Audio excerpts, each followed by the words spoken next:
Hello friends, welcome to C2 brothers life style vlogs. இன்னைக்கு நம்ம சேனல்ல என்ன பார்க்க போறோம்னா, சுவாமிக்கும் அம்பாளுக்கும் திருக்கல்யாணம் ஆகுறது பார்க்க போறோம் ஃப்ரெண்ட்ஸ். இப்போ ஃபர்ஸ்ட் அதுக்கு முன்னால மாலை மாத்துறாங்க பாருங்க. அங்க பாருங்க எவ்வளவு அழகா நடக்குது பாருங்க. அந்த காட்சி எவ்வளவு மக்கள் உட்கார்ந்துருக்காங்க பாருங்க.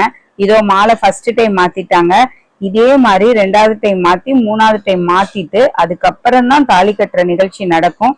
இது பாக்குறது நமக்கு ரொம்ப விசேஷங்க. அதாவது புதுக்கோட்டைக்கு பக்கத்துல அரிமளம் என்னும் கிராமத்துல 500 வருடங்களுக்கு முன்னால கட்டப்பட்ட ஆதிகாலத்து சிவன் கோவில்ல சித்திர திருவிழா நடக்குது. அந்த சித்திர திருவிழா 8ஆம் நாள் இன்று திருக்கல்யாணங்க. அதை பாருங்க, எல்லாருக்கும் ரொம்ப எல்லாமே நல்லபடியா நடக்கும். சூப்பரா இருக்கா பாருங்க. இப்ப ஃபர்ஸ்ட் டைம் மாலை மாத்தி ரெண்டாவது டைம் மாலை மாத்திட்டாங்க பாருங்க. சூப்பரா இருக்கா ஃப்ரெண்ட்ஸ். பிடிச்சிருந்தா லைக் பண்ணுங்க, சப்ஸ்கிரைப் பண்ணுங்க, எங்க சேனலுக்கு சப்போர்ட் பண்ணுங்க. திருக்கல்யாண வீடியோ இதோ போடுறேன்.